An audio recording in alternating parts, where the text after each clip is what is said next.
Hi, how are you doing? Artists, the art dog and I are going to do a little lessons about some contemporary artists, some modern artists. And in order to do that, it kind of is hard to access them, to understand them. They look kind of crazy in certain ways. And so we're going to start by just looking at, we're talking about Jackson Pollock today, and he was born in about 1912 and lived to be 1956, so kind of in that early 1900s.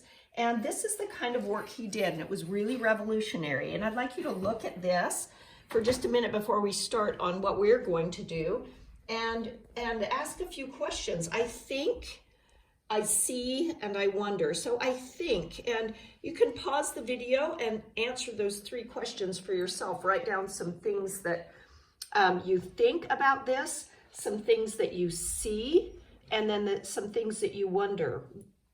When I look at it, I think, wow, what a mess, what a crazy bunch of colors. And I see that there are just certain colors, and that it looks really splattery, and it looks very random, and it looks chaotic, and maybe it even makes me feel a little bit uncomfortable. And then I wonder, for me, I wonder how he did that, and what materials he used, and what he was trying to say. That's mostly what I wonder, like, what is he trying to say to us? So with a lot of the abstract artists and modern artists, it is hard to understand immediately what they're saying, and they wrote a lot about their art so that we could understand.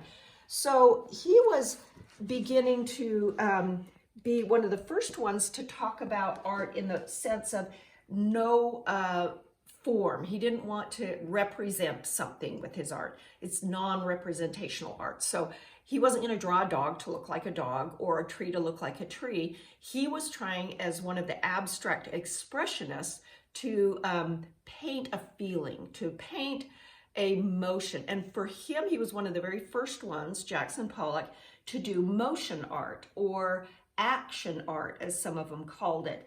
And so he would literally lay a canvas down, and he liked to tack it to the wall or tack it to the floor.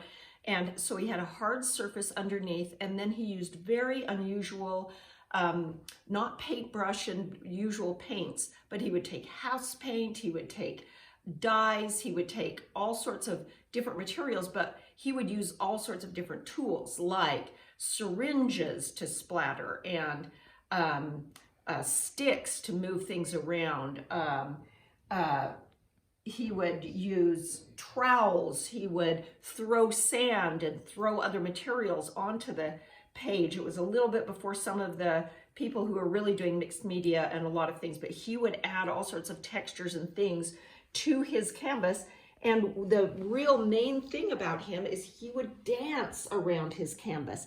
He would approach it from all different angles, and so it becomes very filled. It's not from right here, he painted it looking up. He would approach it all the way around as he danced over it, holding these syringes or pieces of paint. And so you can all of a sudden see the dance movements. All of a sudden you think, what about this? Now that you know that he was dancing around this, and this represents movement of his body and his expression of his body moving, all of a sudden this becomes a dance represented in line in a visual way. So that makes it much more kind of interesting, and you can wonder about all the different things you can see in there. It's kind of like looking at clouds. Do you see different images? What does your imagination make of this? And so it's really engages the person who's looking at it more than a picture of a dog with a book that's just, I know exactly what that is and what they're saying. So this is actually more engaging of the person who is watching it.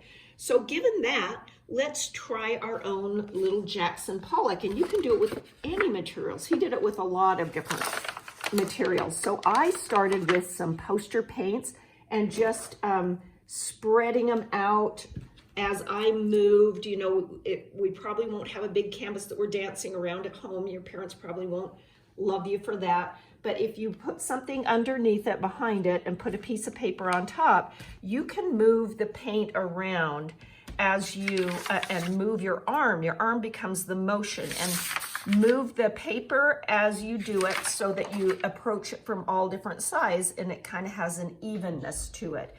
You can drop things, you can splatter, you can add dirt or salt or something else to it. And you can even go in with a spray can and get a background picture. With this one, it's on watercolor paper, and this is a little bit less maybe messy.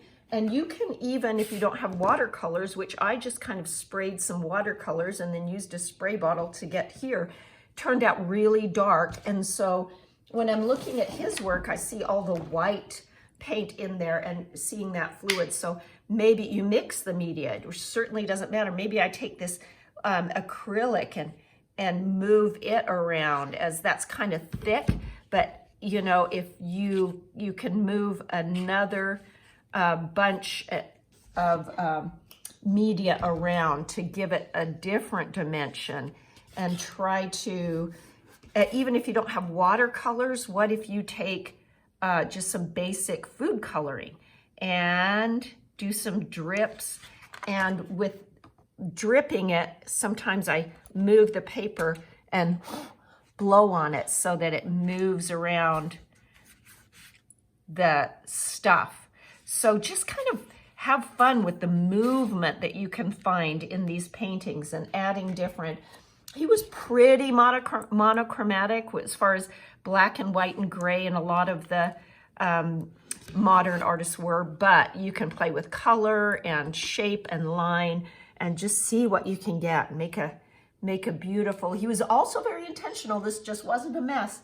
He liked to point out that he was very intentional with his movements and where he put splatters and how he composed a picture. You can see values, dark and light, and you can see areas that move your eyes around. So it wasn't just random stuff either. He was very intentional, he said, with his art. So I hope you enjoy Jackson Pollock a little bit more, knowing a little bit more about how he created his art, and it looks a little bit more like something you can appreciate now.